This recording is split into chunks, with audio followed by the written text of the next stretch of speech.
สวัสดีค่ะเพื่อนๆค่ะ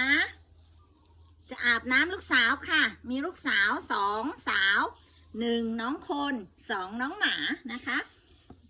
ลูกสาวนางนี้ชื่อปุยหมอกค่ะคุณผู้ชมค่ะนางอยู่เขาค้อค่ะ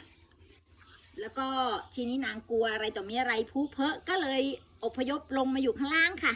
นางก็เลยขี้ร้อนเก่งมากๆเลยค่ะประวัตินางเยอะนะคะคุณผู้ชมคะเวลาเราจะอาบน้ำน้องหมาเนี่ยเราต้องส่งเสียงยังไงคะเสียง2เสียง3นะคะคุณผู้ชมคะ